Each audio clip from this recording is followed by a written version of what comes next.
Union budget 2024 आने वाला है 1 फरवरी को एंड ये 7 टर्म्स आई गेस आपको पता होनी चाहिए ताकि आप इस बजट को अच्छे तरीके से समझ पाओ। इंटरिम बजट एक टेम्पररी फाइनेंशियल बजट होता है जो गवर्नमेंट अनाउंस करती है, प्रपोज करती है पार्लियामेंट के अंदर, जब जो गवर्नमेंट होती है पावर के अंदर वो काफी बिजी होती है।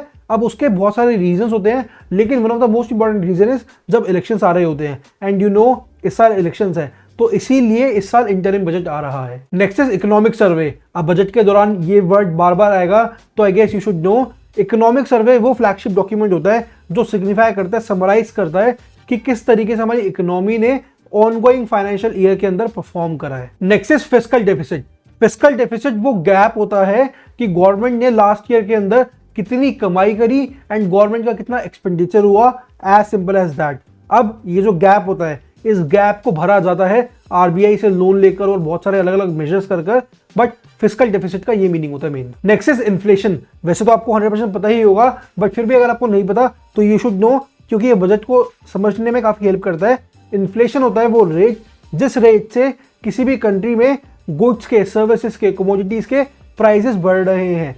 जितनी ज्यादा इन्फ्लेशन होती है उतनी ज्यादा जितने भी उस कंट्री के लोग हैं उनकी परचेजिंग पावर कम हो जाती है। Next is direct tax and indirect tax. ये भी आपको पता होना चाहिए।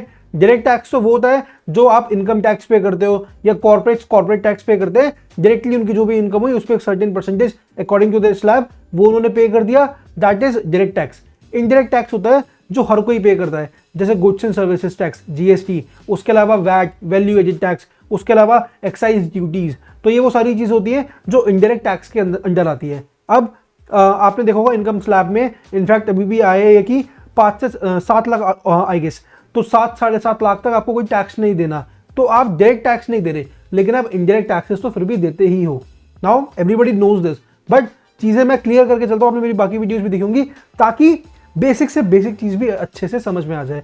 अगर आपको इस स्टाइल में अच्छा लगता है, let me know. If you think I should change this, let me know. Next is finance bill. ये भी बजट के टाइम पे आता है एंड फाइनेंस बिल का मेन मीनिंग होता है कि वो डॉक्यूमेंट जो पॉलिसीज लेकर आता है नई, कि ओके किस तरीके से नए टैक्सेस लगाए जाएंगे, या फिर जो एग्जिस्टिंग टैक्स स्ट्रक्चर है उसमें किस तरीके से चेंज आएगा, या फिर अगर कोई भी चेंज नहीं आएगा वो भी फाइनेंस बिल के अंदर मेंशन होता है। Next is budget estimates. Budget estimates वो फंड्स होते हैं जो सेंटर ने एलोकेट करे हैं एक फाइनेंशियल ईयर के अंदर डिफरेंट ऑक्यूपेशंस को, डिफरेंट एक्टिविटीज को और डिफरेंट मिनिस्ट्रीज को।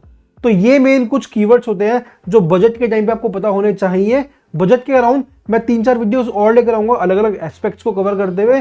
सो आई विश कि आप इस बार जब बजट आए अच्छे से उसको समझे, पढ़े एंड उसके हिसाब से आप अपने प्लान्स बना सके कि ओके इस तरीके से आपको अपनी इनकम को किस तरीके से मैनेज करना है। सो बजट एक जो भी इंसान कंट्री के अंदर रह रहा है उसके लिए बहुत ज़रूरी होता है। तो everybody should understand the budget so that they can make the best use of it.